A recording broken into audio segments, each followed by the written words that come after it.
We're here. We landed. That's good. A wizard is never late. That's correct. In the words of Gandalf, I arrived precisely after I meant to. Ay. So, guys, it's another live stream. Super excited to be here. Love all you guys. I've had a crazy couple weeks, guys. I know, what the fetch is typically, what I call talking head videos or my mini lectures. People seem to like those, and people are telling me stories about how they're using them as tools. I just used it today. A woman was talking to me about sleep paralysis, and she felt very alone and confused by it. I sent her my video, and she said, I feel strangely normal now. So that's good.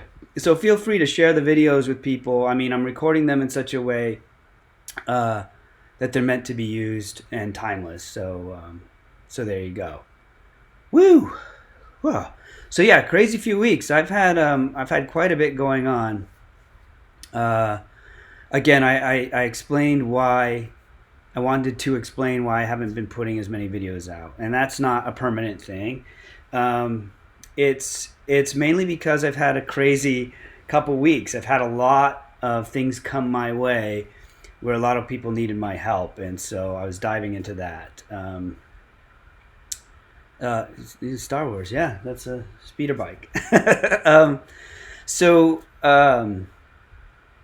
So what's been going on is I've had some offers from people to get me back on TV, which is not really anything new. That's been going on for a while, but the last 5 years I've been trying to pitch the right kind of show for you guys. I don't want to come back to TV to do exactly what I was doing before. I think that's silly. You look tired. I'll explain why I'm tired. I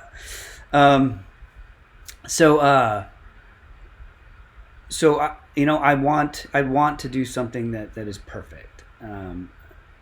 Ghost Hunters kind of knocked down some walls when it came on TV. If I came back in full capacity, I'd want to knock down some new barriers as well. Again, some offers came my way. They weren't right. I had to turn them down. And in turning them down, I had a realization. I was talking with Rihanna, and we really feel like YouTube is our new home. I love the way YouTube allows me to interact with you guys. I really appreciate everything you guys do for me. I really love all of you and the support you give each other and me. Rihanna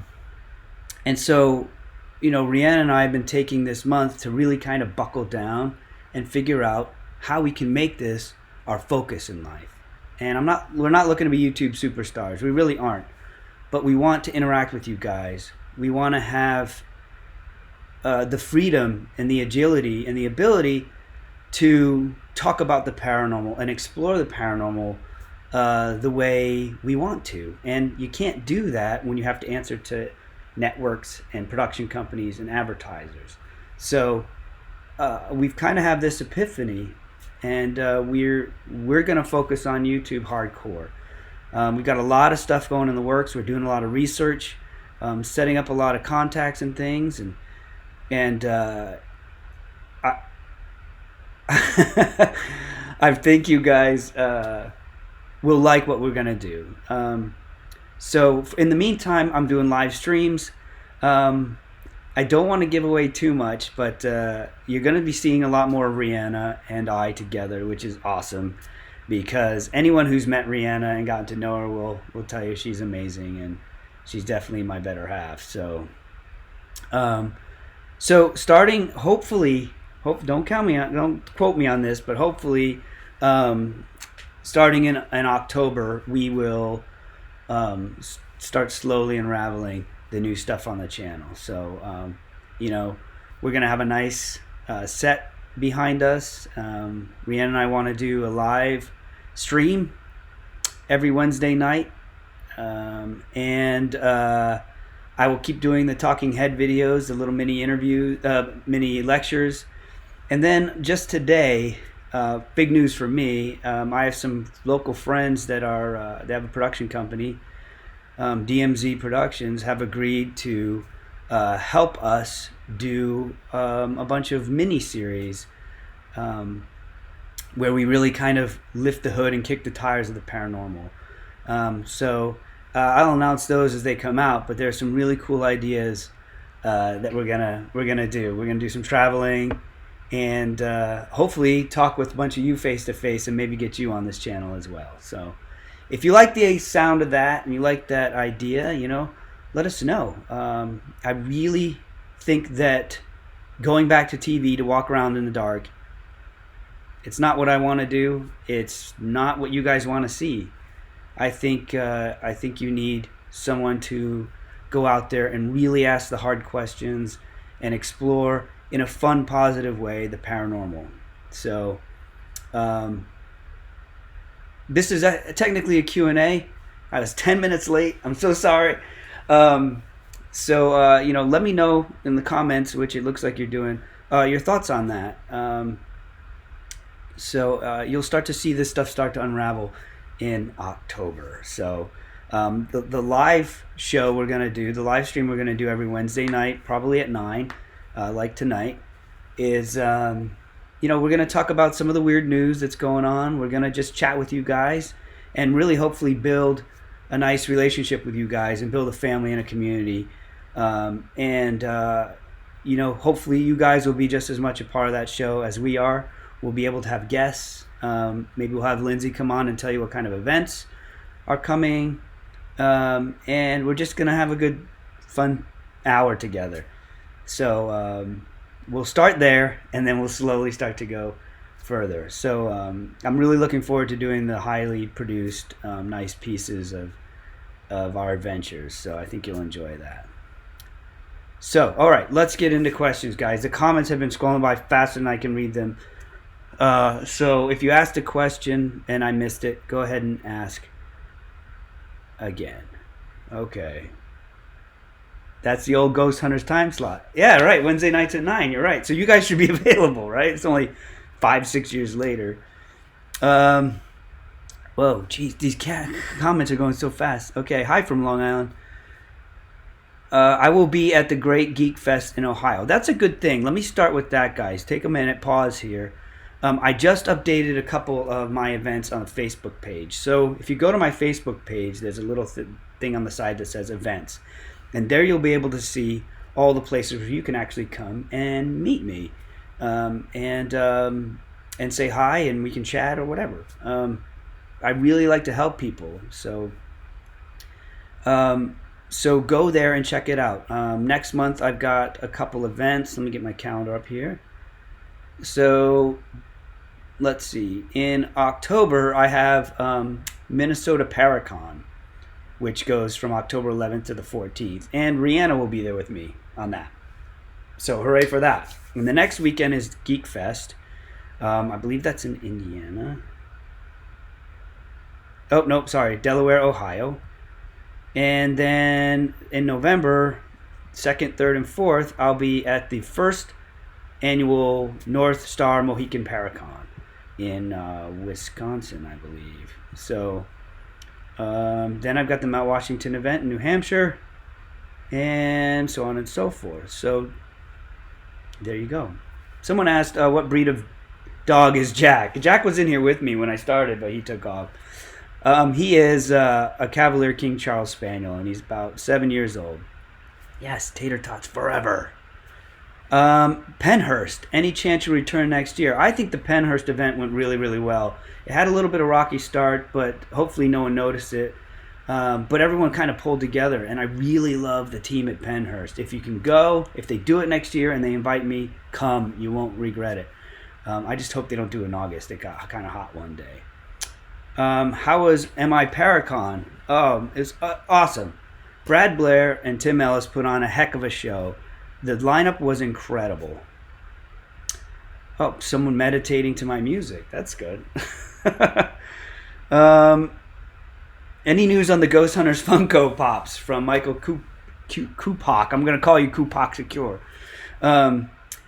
No word from Funko. I actually know some people who work there, so when that came up, that was a surprise. But I think they were just doing research.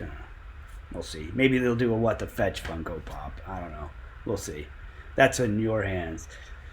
Let's see. Do you have any pets besides Jack? No. We had one, St. John, but he passed away. Whew.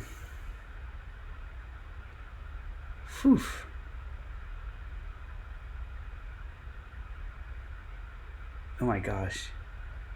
Ghost pets, plasma, parallel reality. Okay, hold on. Samantha Bamantha. You asked me this question before. You're going to have to elaborate on the question. So just go ahead and ask again. I'll try to catch it.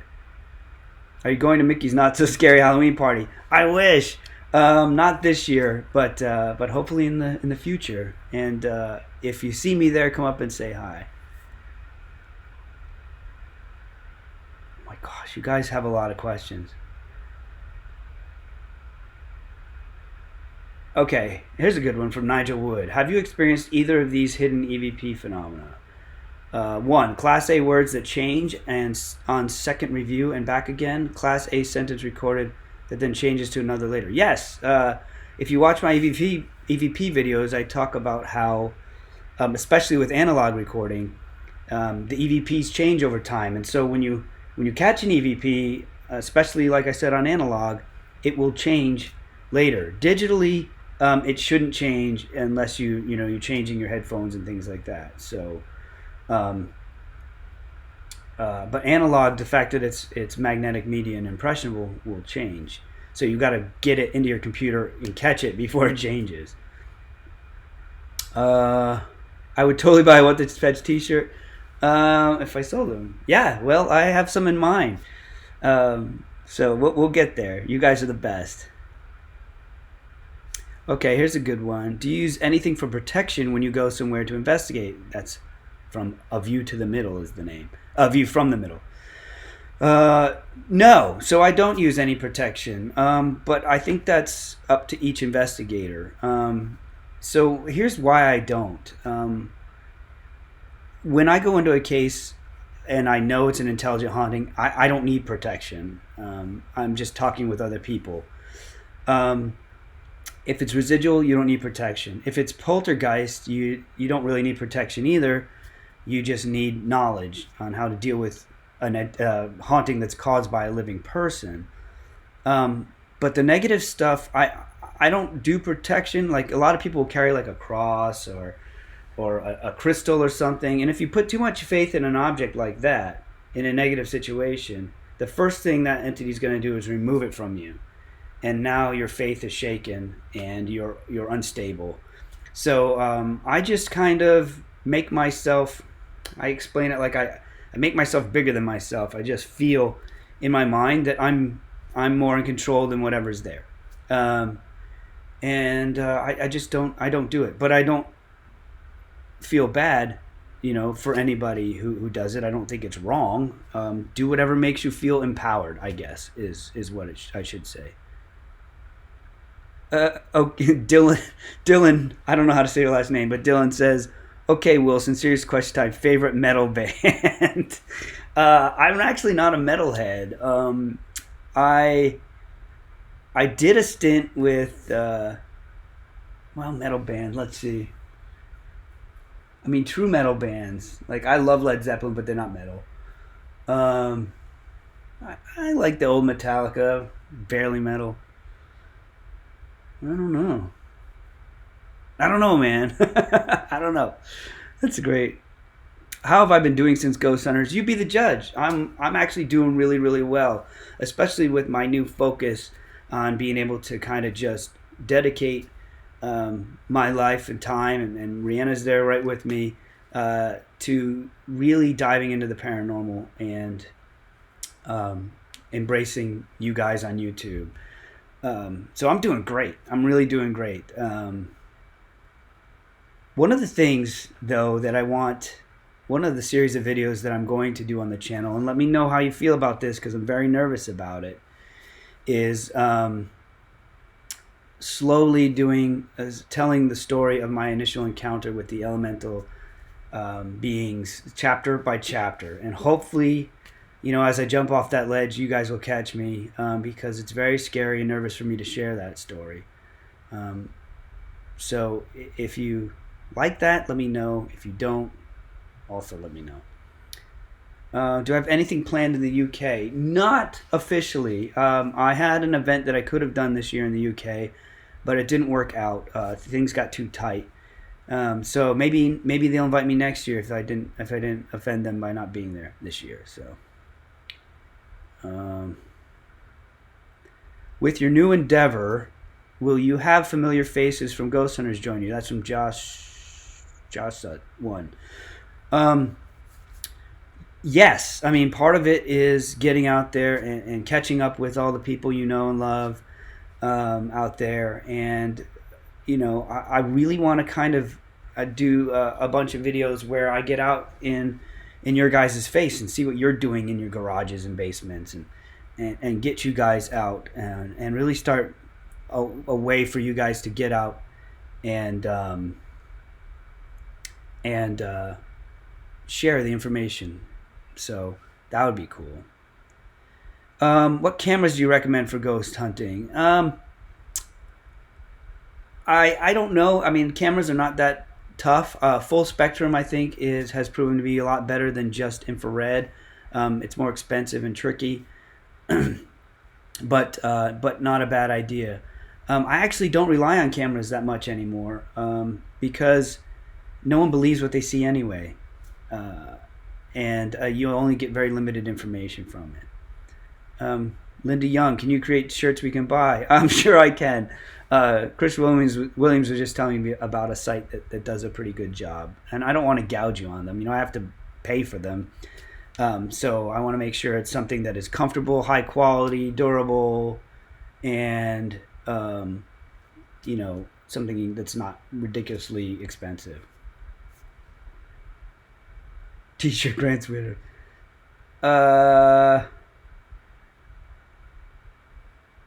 Melanie Santiago says, how about the being you saw as a child in the woods? That's my original experience that I'm talking about. That's the story I want to tell not slowly, but very carefully, because it has high potential for people to look at me differently. So it's a huge leap of faith to put it out there. So be patient with me on that. Are you and Jason best buds? No, we're friends, but we're not best buds. I wouldn't call him my best bud. But he's a good guy. If you get a chance to meet him, do. And listen to his radio show. It's really good, Beyond Reality Radio. Tell your story. Thank you, Jen M. I'll do it for you. Deborah Bryant. Are spirit boxes legit? Do they work? Okay, so one of these videos I want to do is about the spirit box. I have a lot of questions that no one seems to have answers for. So I really want to get into the heads of people making these boxes. I want to talk to them directly and get some questions answered. Like, you could put that box in front of me right now and I wouldn't be able to make it do what you say it does. I can't communicate with you through that box. So how would I do that when I'm dead? And a lot of them say they measure, some of them, the ones that spit out words, not scanning frequencies. It measures all these different environmental data and produces a result. I get if you left that box in a location for months or maybe a year, maybe the entity could fill with it enough to learn how to make it do what it wants. But I just don't understand what's behind it. So I don't want to sit here and talk about it without having the knowledge to back it up. So I'd rather have somebody come who's doing it and answer those questions for me. Oh, Eva Ignacio, what happened with your UFO notes being deleted? How did that happen? So, guys, if you don't know, everyone thinks I'm just ghosts, but my wife and I are very much into all things paranormal. I was a huge UFO nut, and that to me seems very plausible. And I find that every time I dive deep into the world of UFOs, some strange things happen. I start to see them more. I was writing these notes. I had been talking to someone and studying in some weird places that are hard to find. and I got some really good info, and I was connecting dots, and I wrote all these notes, and there was this bright weird flash outside and stuff, and I couldn't find the notes I had written were now deleted, and the icons on my phone were rearranged. So stuff like that happens, and that's, I mean, the safe part of dealing with paranormal entities and ghosts and stuff is that you don't get the government knocking on your door and messing with your computer. Sometimes you get an entity messing with your computer, but you're messing with different forces. So, and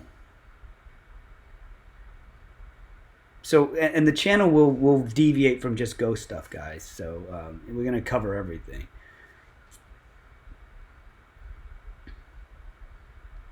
Do you have a favorite location to investigate? If so, which one?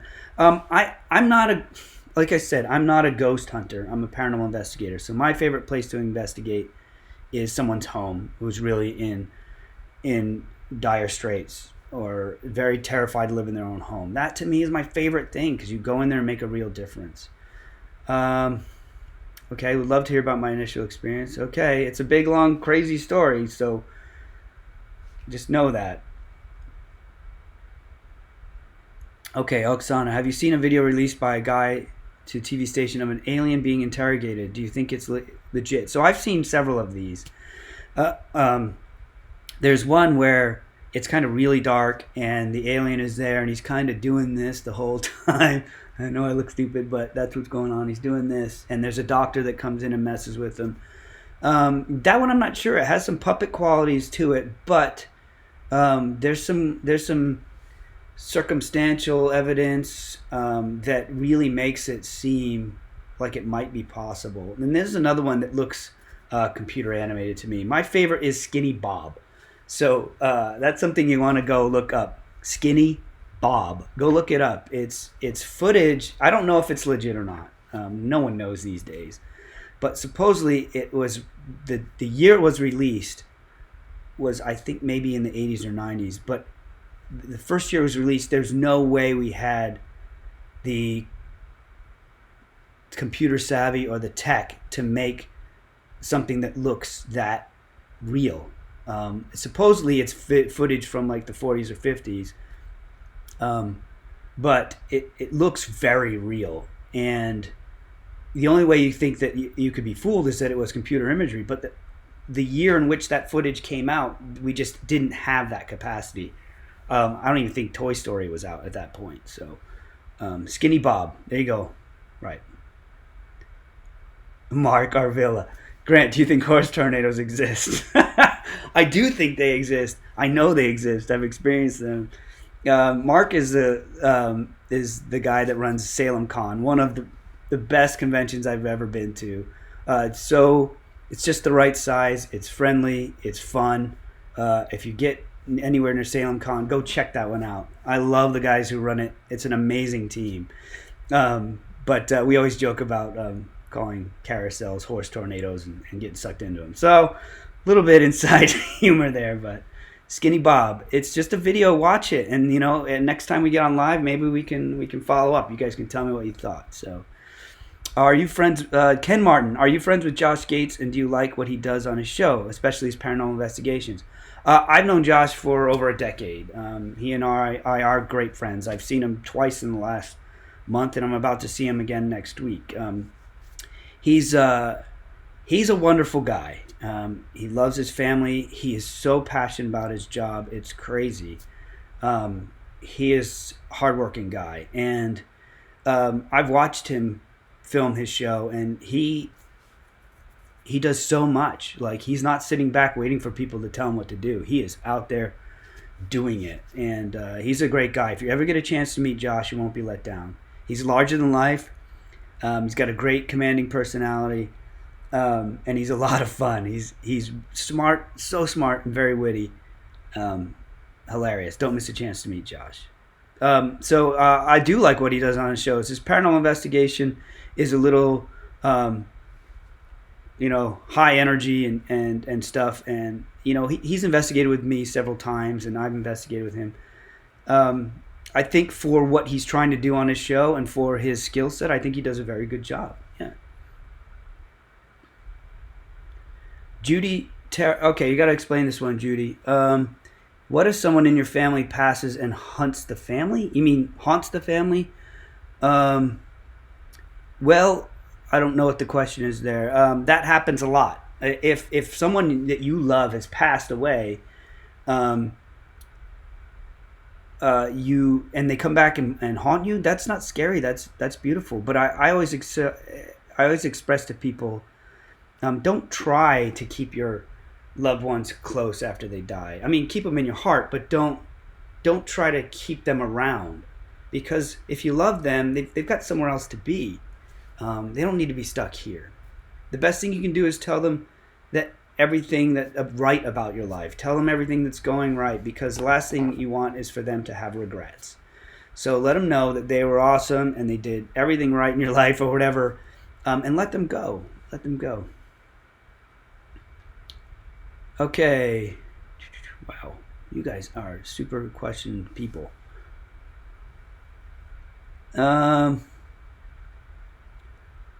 Will I be returning to Arizona to revisit the Birdcage Theater? I would love to. I have no plans yet. I'll be going out to Arizona next year for an event with Center Stage Events. You can look that up on their website, centerstageevents.com.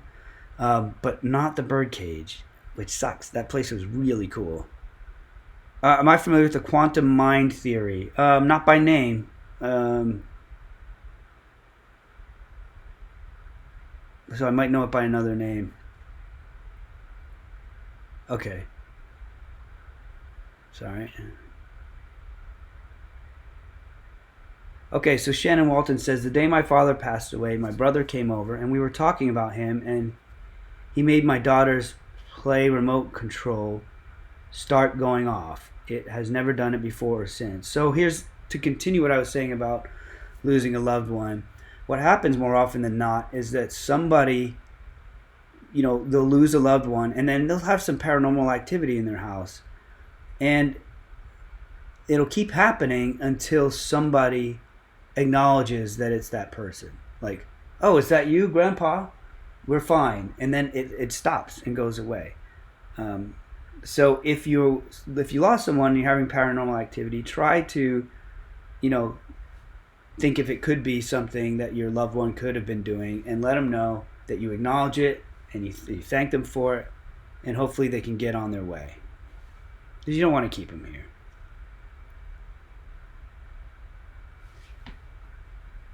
Oh man, guys, heavy questions.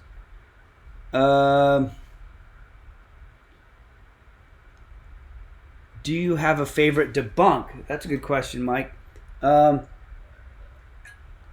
Wait, what?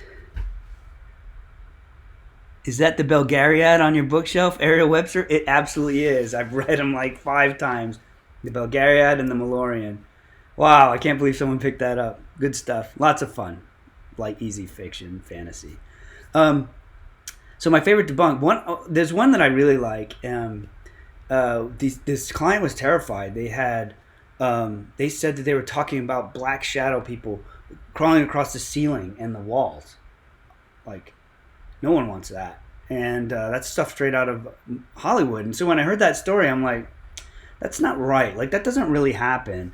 And it may happen in negative stuff, but not like that. And so I'm like, what is that? And we sit there and we're looking at it. And I know other people have had this experience too. What was, sure enough, there was shadows crawling on the ceiling, and you'd catch them out of the corner of your eye. But what was happening is that inside the light fixture, there were bugs, and so the bugs were casting shadows. So I mean, I love that stuff. Okay, Sharon Cornett, what should you do if you have a ghost that keeps showing themselves to you but never harms you? That's probably the most ideal situation ever. You've got ghost paranormal activity. What I would do is I would try to communicate with it, try to document it, try to interact and get to know this thing, this person. What you have to ask yourself, is it repeating activity? Because if it is, it's residual and you won't be able to connect with it. But if the activity isn't repeating, you can start to get to know them. And there are a few ways you can do that with stuff from home. You can have a compass, and if it starts spinning, that means there's an electromagnetic field. You can set up, you know, you can get little magnetic balls and things, and so if the entity moves, the balls will roll in that direction. There's a lot of stuff you can do with stuff you have at home. In fact, there's a really good book. Gotta see if I have it around. There's a good book. It's called Flashlight, Recorder, and Comfortable Shoes, which I highly recommend anybody who's just kind of curious in this field read. I don't agree with everything in the book. I don't agree with their stance on negative stuff and with their stance on orbs. But the equipment side of it is really good. It brought back a lot of the stuff I used to do as a kid. Magnetic shavings and stuff, and balloons. You can do a lot of stuff with it. So just start doing stuff like that, and try to communicate with it.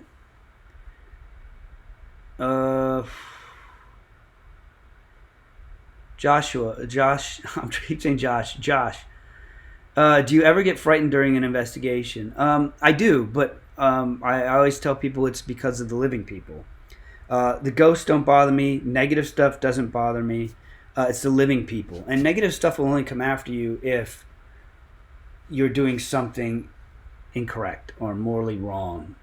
If someone in your family or your immediate circle is. So again, the scary part there is humans, living people. I don't get scared of it. Let's see. Okay, casual geeky gal. I see Warcraft stuff on the shelf. Have you been playing lately? Of course I've been playing lately. I mean, I don't know if you can see this. My watch. There it is. For the Horde. Rianne and I both have Horde stickers on our cars. We're very avid World of Warcraft players. Huge fans. We've been playing for 13 years or so. I think, just after about a year after it started. I played a little bit the first year, but didn't get into it till later, and I love it. The new expansion's crazy. Jen Usher, would you or have you ever used a Ouija board? I have used one. I wouldn't do it again. Now, with the Ouija board, there's nothing about the board that's magical or mystical. I mean, it's a piece of cardboard. Like Milton Bradley doesn't inject a spirit into the board. Parker Brothers or whoever makes them. One of my good friends, Bob Murch, has the Ouija board museum and Ouija board everything. The boards themselves are beautiful, and I never have a problem with people having them on shirts or display. Like, that doesn't bother me. But it's just what I don't like about them is the fact that you have to sacrifice your free will to make the planchette move. That I don't like. And it's different. Ouija board's different from a K2 meter. Because a K2 meter I will turn on and put it down. I don't have to sacrifice any free will for that. It just does its thing. So, Connor Wilson, that's my son. What are you doing on here, Connor? Who's your favorite Warcraft character and why? Oh, man, that's a huge one. I like Thrall a lot. I think he's been through some stuff, and he's a good guy. I don't think anyone's going to care about this, but me and Connor and someone else. But he's an awesome character. I don't know. I'd have to think more about that one.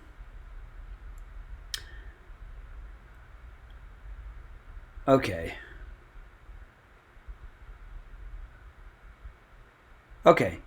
Megan Cooper. What kinds of entities change shape or look inhuman?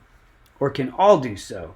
I saw a ghost with what I call a Pinky and the Brain head because he was a tall shadow with an unusually big head.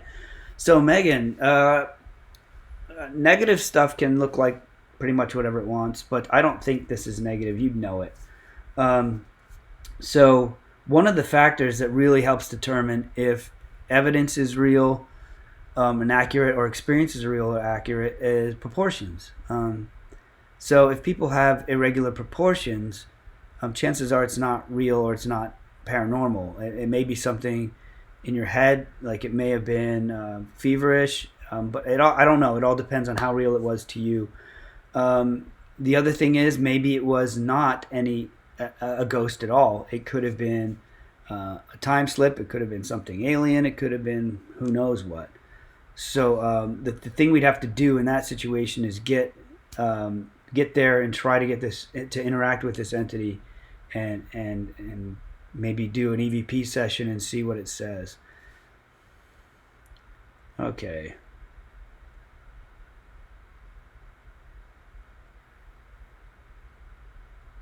Okay, Haunted by Haunted says, I am the only member of my family who's into ghost hunting, yet the spirit in my house only interacts with other members of my family, never me. Why would this be? Well, sometimes they might be afraid of you because you will try to do the right thing and help them move on, and that's not what they want. A lot of times I'll have investigations where the entity retreats when you go to the house. So you go there and you're trying to connect with this entity, but it just retreats, and usually to like the attic or the basement. I know where to find them, so I can kick them out and get in their face, but you will usually retreat to another area, and that's because they know what I'm there for. I mean, they've heard the family talk about it. Here I come in talking about it. But what they don't know is that I'm going to try to do what's best for the entity and not just bully them around. So maybe what I would do is when you have activity in the house, or just when you're home alone or whatever, talk openly to the entity and say, hey, I know what I'm doing here, and I want to connect with you, and I want to help you. I don't want to hurt you or do anything you might not want me to do. So maybe if you express that dedication to help them, you'll have stuff happen to you. And if stuff happens to you, don't just be like, yay, stuff happened. Try to put the pieces together and follow through on your promise of helping them. Does that make sense? Hopefully. What are my thoughts on astral travel? Natalie Hagen. Well, that's one of the ones I want to do a video on because I have a lot of questions about it. I've messed around with remote viewing, which I'm not sure is astral travel. I have no idea how it works, but I did a couple tests and was very surprised with how accurate I was with it.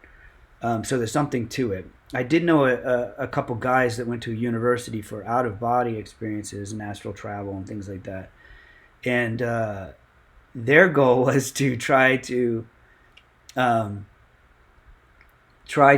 out and meet the spirits on their plane, like on their turf, by leaving their bodies. And I don't think that's necessarily safe or smart. I mean, meeting spirits, fine, but what else is out there? You know what I mean? So I have a lot of questions there, and that's a complicated one. But look for a video on that, hopefully in the future. Let's see.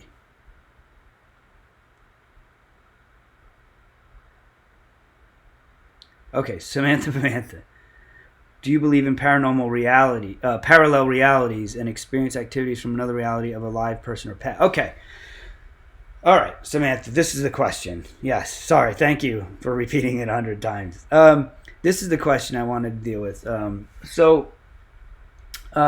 There's a lot of assumption, I think, in that question. So I wouldn't say necessarily parallel realities. Let's put that off to the side and say, I've experienced stuff that I would say where I'm really interacting with someone or something in their own time.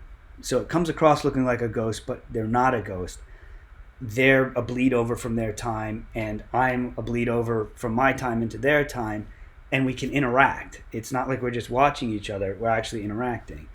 So that could be the situation. There's also situations where a living person will send a ghost or an entity to another living person. But usually the person who sent that entity has no idea they sent it. So like, let's say you've got a cat on your lap, but then you see your cat walk by, or you hear your cat in another room. Like, we don't know what's going on there. So maybe parallel universes overlapping, but it could be temporal overlapping. It could be your cat, I don't know, having some kind of crazy out-of-body experience or whatever. There are so many things that could be causing this, that's a really big question, and with a few different answers. So hopefully I've touched on a few that maybe you can go and research as well. So temporal anomalies, what I call living hauntings, where it's a type of poltergeist where the living person is also a ghost somewhere else. There's also doppelgangers, things like that, which I've had an interaction with. That I just don't understand how doppelgangers work or what they are. I just know how to handle them. So, weird. Okay.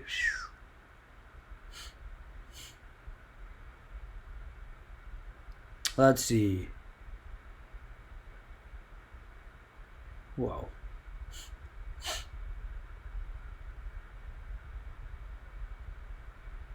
Okay. Ephanesis Owl Eyes says remote viewing isn't astral travel. It is two completely different things. This is something I can absolutely teach you about. Great.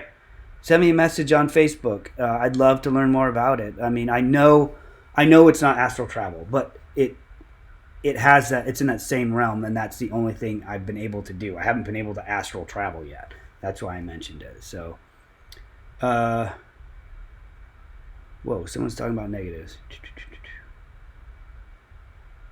You're welcome, Samantha. Hopefully that helped. Let's see.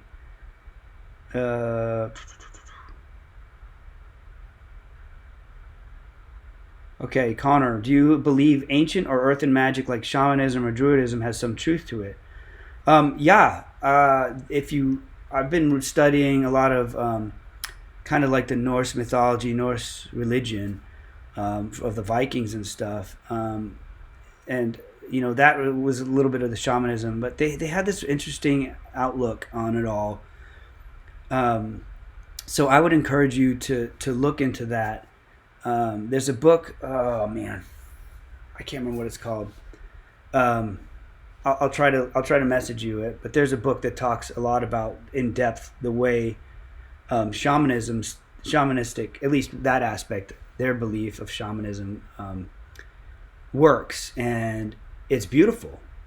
It's beautiful. I think we're all connected. I think that we have a connection to the earth. I think we're not just standing on it. I think we're part of it and connected. And I'm looking like a hippie right now, but I think it's out there. Josh, have you ever witnessed a possession? Yes, many of them. They're not what you think they are. They're not what Hollywood tells you they are.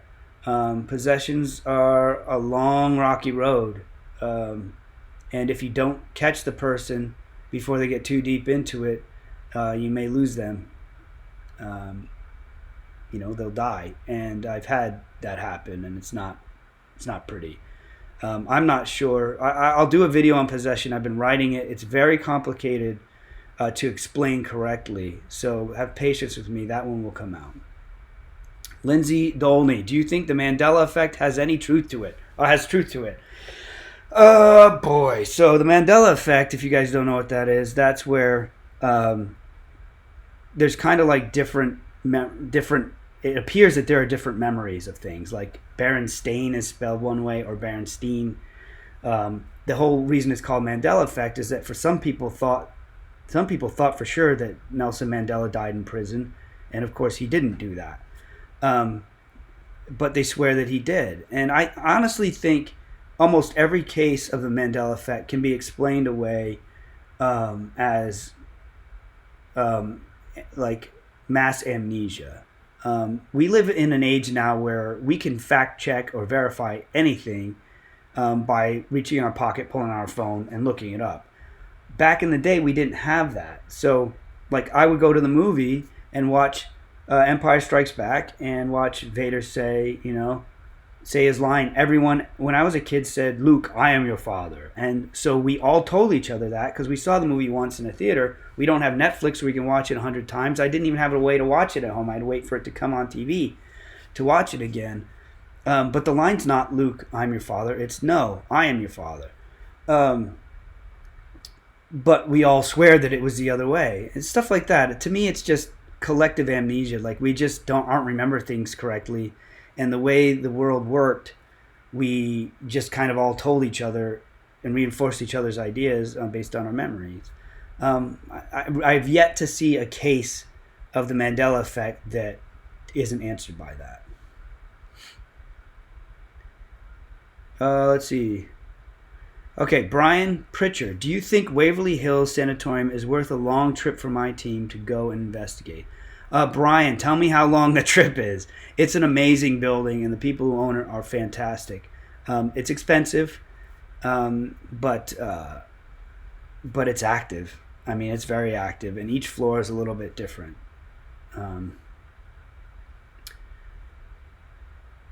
Let's see. Lucas Miller, do you have any plans for Halloween this year? I'm going to Sloss Furnace. Any advice what to do? Sloss is awesome. Just go and have fun. Be careful, though. It can be dangerous. Never go alone anywhere. And I mean dangerous like tripping and falling in water.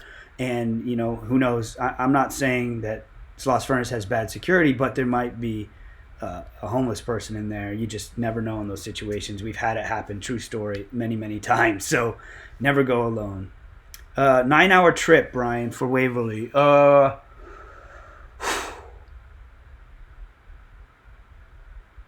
It all depends on your financial situation. Look at the prices. It's definitely a bucket list item if you're into a ghost hunting, a paranormal investigation. It's wild, but it's like anything paranormal. It's a crapshoot. Go because you really want to see the place. Go because you really want to walk those halls. And take pictures of this beautiful building in disrepair, and like go because you want to talk to Tina about crazy stories, but don't go because you expect to have a paranormal experience, because it can't guarantee that. So I hate for you to drive 9 hours and spend all that money and not have anything happen. If you go there prepared for nothing to happen, do it, and you'll love it. It is a destination place. It's awesome.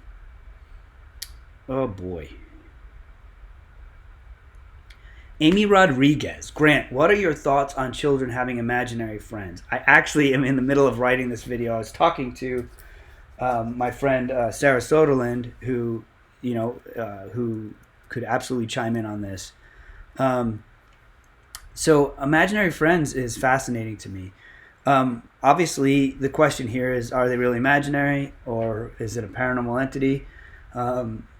It could be either. It doesn't have to be all of one and not the other. So I'll be doing a full-on video on this, but the one thing I like to suggest is, if you have a child, I guess the immediate first aid emergency response to the question is, if you have a child that has an imaginary friend, we don't know who that friend is. Just like your child talking to any stranger, take precaution. Don't think of it as a mystical being. Think of it as just another person. And how would you treat your child in that situation with a real other person? Well, you'd be cautious. You want to know who they're talking to. You'd want to be able to trust them. That's hard to do when it could be a ghost. So be very cautious. You don't ever want to tell your kid that they don't exist. Because if that child is sitting there playing with something that you can't see, but your child sees it as plain as day, and then you tell them that it doesn't exist, now that child doesn't trust mom, doesn't trust dad, because she clearly sees this entity. So don't tell. My advice is don't tell them it doesn't exist. And then if you notice your child, let's say you're doing your laundry or whatever, and you notice your child talking to someone who's not there, don't make a big deal out of it. I would encourage, let them talk for no more than 5 minutes with the entity. And then I would casually distract them. Hey, come watch a movie. Hey, you want to help me make cookies or whatever. But don't make a big deal out of it, because then the child will turn it into a tool for attention. And they'll start lying about it to get attention. So don't do that.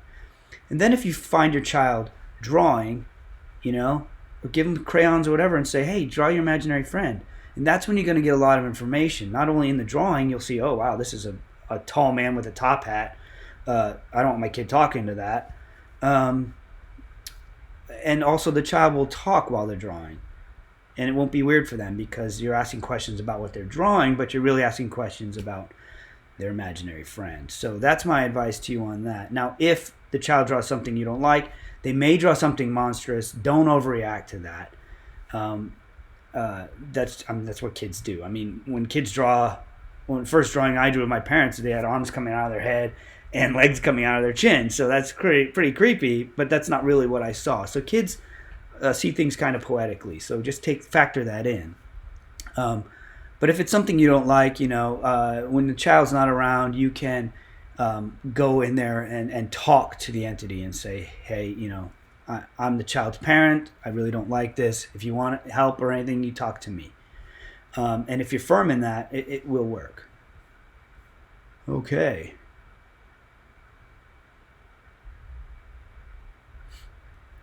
Kenny Edwards, will Ghost Hunters ever stream? I really miss those episodes. I have no idea. Ghost Hunters was owned by Pilgrim Films. It wasn't owned by Sci-Fi. So Pilgrim Films has it and has the rights, and they can do what they want with it. If Netflix or someone like that is interested in it, then the price is right. They'll sell it to them and allow it to stream. So that's completely out of my or Jay or anybody's hands on that one.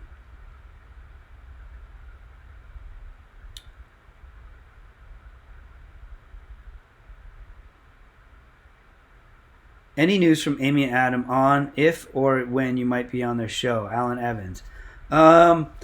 So Amy and Adam have a wonderful show. They're good friends of mine, and I think they really brought the heart back into paranormal TV. Their show is fantastic, and we're close friends. We talk all the time and help each other out through a lot of things. And I've told them that I'd be willing to do their show, but no pressure. I mean, they do a great job, and they've said that would be fun, and that's about as far as it's gone. So I don't have any promises there, and I know those decisions aren't necessarily in their hands. So, okay, Natalie Hagen again. Why isn't paranormal investigating done during the day? Now that's a misconception. It is done during the day. In fact, I prefer to do it during the day. I prefer to do it when the activity is reported, which is usually during the day when people were normally awake. The reason you see it done at night so often, here and there, or groups tend to do it at night, is because most people work during the day. And so usually starting Friday evening is when you have free time, because it's a hobby. It doesn't make money, it costs money. And so you have to do it in your free time. And that's usually the night times, because if you did it Friday night to Monday morning, then you wouldn't have any time with your family on the weekend. So you have to pick your battles there. But I know on Ghost Hunters and a lot of shows, they do it in the dark, which makes it look like nighttime. In fact, the first episode of Ghost Hunters was actually filmed during the day, and we just drew the blinds. And the reason it's dark is to help our IR cameras. We're looking for faint lights and shadowy anomalies, and the only way to capture them both is to turn off the lights and use IR, because you'll see the shadows clearly in the dark, and any faint light will be much brighter. So that's I get where the misconception comes from, but no, you don't have to do it in the dark. It's just if you need help with your IR lights, IR cameras. Al Vena, do you get tired of answering the same questions? No, I don't. I don't mind answering the questions over and over again, because someone asks them because they don't know the answer. And even though I've told other people, I haven't told them. And I really like to help people, so it's fine with me.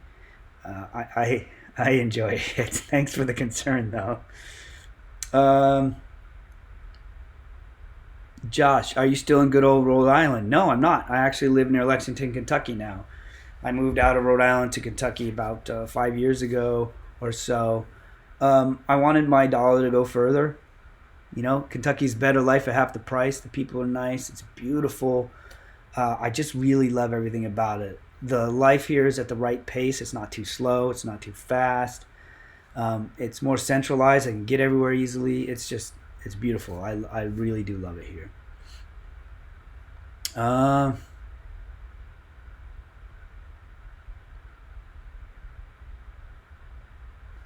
what? Oh, okay, Josh. How often do you investigate? Do you do investigations, and do you have an association with the paranormal organization, like when you were with TAPS? Yeah, so I'm not technically with TAPS anymore. I mean, I don't live in the area. I obviously am still considered part of it. I mean, I helped found it, and everyone considers me an honorary member and all that. But I'm not able to be active in the investigations. So I mean, I'm still investigating. investigate quietly in homes with my wife, and through I help a lot of people through email and phone. But I'm going back to investigating in the homes that I like that best, and I'm starting to get to know the teams in my area, and it's a great area. Everyone works really well together here. Yeah, still doing it. Let's see.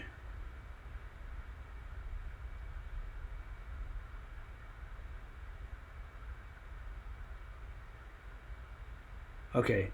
Someone says, give Nigel Wood some love. Good question. I'm trying to find it. Hang on.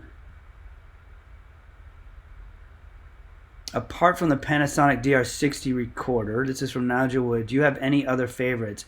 The Panasonic DR60 recorder is not my favorite. I do not like that recorder at all. It's not incapable of capturing EVPs, but it's a $20 recorder from the early when was it made? I think from in like the early 1990s, and it's selling for thousands of dollars. It's ridiculous to get your hand on one, and all you're really doing is most of what you catch on it, unless you've got a really trained ear, is going to be these weird gravelly, growling sounds, which are very easy to misinterpret as EVPs. And I don't like having a piece of equipment that is legitimately giving me false positives. Like, why would I want a piece of equipment that I know gives me false positives? It's like, before I investigate, I spray dust in the air and take pictures. Like, why would I do that? Now, friends of mine use them to great success. They have a trained ear, can catch stuff with it, but I don't. I would rather use a higher quality recorder or an analog recorder that I know isn't going to produce such false positives. Does that make sense? Now, to answer your question, I really like Olympus Recorders. They seem to be very user-friendly, very intuitive, robust, high quality. They interact with the computer very well. They organize the information well. I really like Olympus Recorders, and they come in all price ranges. All I say, I have a video you should watch about it. Watch my EVP series, and I talk about not specific equipment, but what to look for in the equipment you buy. I love how you guys put the big word question. That helps. Do you know how blessed and inspiring you are? Wow, Debs, thanks. No, I really don't, but thank you. Melanie Santiago, anything paranormal on your bucket list? Oh, too much. Too much. Way too much. I really want a bunch of questions answered. There are places I want to go. Things I want to see. That's a huge question. Okay, James McDermott. Have you ever considered that hauntings were apparition sightings, are time portals, and you're actually seeing someone through? All right, I'm going to try to make the most of that there. What I assume you're saying is that some things that are hauntings are actually, or see apparitions, are actually seeing something through a time portal. Yes, of course. I talk about temporal anomalies in my video. I have a video about it. In fact, I've talked to physicists at the University of Kentucky. There were 3 of them we talked to about this very subject. And it took them a minute to come back down from the science world and try to entertain a thought like this. But once we did, they started explaining to me what some of the effects of something like that might be. And I thought, well, if something is bleeding through time, like what would it look like? What would it sound like? But I've had experiences, and again, this is a video I'm going to do later, a well-produced one, where we talk about this with people. So have patience. There's a lot more coming. But I've had experiences where I've absolutely, for sure, experienced time slips where I'm seeing someone from a different time. In fact, I passed my arm through a shadowy figure of someone that wouldn't be in that spot for another few weeks. And when they were in that spot another few weeks, they saw a shadow anomaly of me putting my arm through them. So it's crazy stuff. Lucas Miller, question. Oh, good job, guys. Do you believe in Bigfoot? So Bigfoot to me doesn't seem like it's very hard to believe. There are 100 million theories as to what he could be. But if we start on Earth, where I like to start, I think that it's not out of the realm of possibility for there to be a very intelligent primate out there eluding us. Like, that's not weird. Scientists are discovering new species of animals every day. In fact, I remember a few years ago they discovered some species of deer, bigger than a dog that no one knew existed before. Like, how did that go unnoticed? Now imagine something as with intelligence levels closer to ours. They could absolutely elude us. Not a problem. But there are tons of other theories as to what it could be, and I have plans to interview people like Lauren Coleman and stuff, and ask some of these wacky questions and just kind of brainstorm and jazz riff off of what else he could be. So I think that'd be a lot of fun. Seasonelia, question: what computer software is good for listening to EVPs? I like to use Adobe Audition. I also use Pro Tools, but I'm a musician, so I have those already, and they're kind of expensive, so you don't need to spend that money. I always recommend Audacity. It's free. It's a little bit clunkier to use, but you're not going to get too heavy into it. It's free, like I said, available on Mac, PC, and there are plenty of videos that tell you how to use it. I just don't recommend phase filtering, where you take a chunk of the background noise and filter it upon itself. It ends up making distorting the EVP too much, and you start to hear things that aren't really there. So just remove the click, hiss, and pop, and then boost the volume. Yeah. If you can't hear it by then I toss them out. Lindsay Dolney, question: what are your thoughts on Mothman? Lindsay, that's an awesome question. That's a video. But one thing about the Mothman I think is fascinating is that it factors in like every aspect of the paranormal. Now, I'll do a video on it because I don't want to get into it here, because I have not a radical, but I have it's built on experience of what that is. So it's like what I call a slow burn. So have patience on that one. It'll be worth it, okay? Donna Mowry, have your children ever had experiences? Yes, they have. Especially my oldest, Connor, who is on here. He has had some experiences. They're not my stories to tell; they're his. But especially at the Spalding Inn, we've had some experiences. My son Noah has too. I don't think Jonah has had any that he really remembers. So, Allison Miller, what's the best tater tots from the grocery store? Yes, I actually had tater tots tonight. My friend Mike gave me tater tots for my birthday, and we cooked them up, and they were like gourmet tots, and they were pretty good. Pretty good. I think they were from Trader Joe's. But for me, the best tots are the tots that are in the store and on sale. Those are the best tasting tots out there. Okay, guys, I'm going to have to wrap it up soon. I know I was late, but I've tried to stay an hour. I've stayed an hour and 5 minutes. I'm going to take one, maybe two more questions, if that's all right, guys. And then let me know if you want me to do this again as Rhiannon and I really focus and prepare to hit it hard next month. So, yeah, if you want this to tide you over, let me know. Okay, let's see. Okay, Bemak, question: what do you think of the SLS cameras? That's another video I want to do. I can give you some things to think about with the SLS camera, but what I want to do on the video is actually get someone who makes them, and then see if I can get in touch with some of the engineers at Microsoft and get their take on it. So what do I think of the SLS cameras? Okay, I think they're a wonderful tool, but like most tools, I think they're put in the public's hands too early. And I don't mean that you guys aren't capable of using and testing this equipment.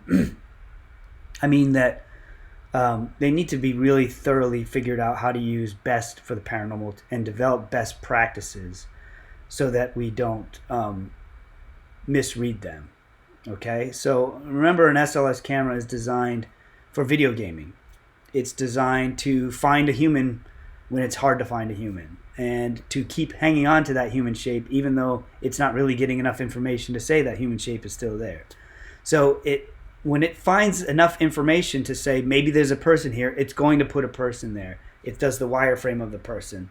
SLS Camera Guys is the one that uses the Kinect camera from Microsoft. I'm sorry if I didn't explain that, but so knowing that it's always going to find a human shape and not the shape of a dog or a cat or whatever, it's just going to always show you a human shape, and that it will hang on to that human shape even when there might not be one there, because it's designed for video gaming. If it lost track of you easily, you wouldn't buy it because you would lose the game and no one would want it. So just understand the software, the equipment you're using. Understand how it works. It shoots IR light out in a mapping, and based on the number of circles and their size and brightness, it can determine where things are in 3D space. So use it with caution. A lot of people walk around with them like it's a camcorder, and they don't work that well. It's processing too much information, and it's going to give false results. Always keep it steady. And when you see a figure, then try to rotate around it slowly to try and see where that figure is in 3D space and make sure it's not just off the wall. Okay, whew, that was a good one. Hopefully I answered that one. Make Cheryl's day by saying hey to her. Hey Cheryl, hope I made your day. Guys, this is always a blast. I wish I could get to every question. Have I played Diablo? Yes, I've played them all, and I love them all. Hey Cheryl again.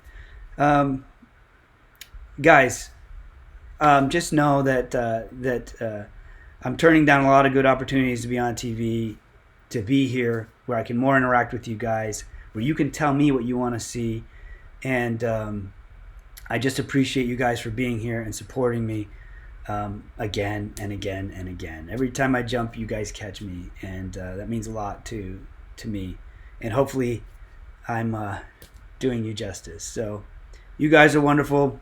Love you all. Be safe and stay tuned to me on social media for the next time we do this. Thanks, guys. God bless.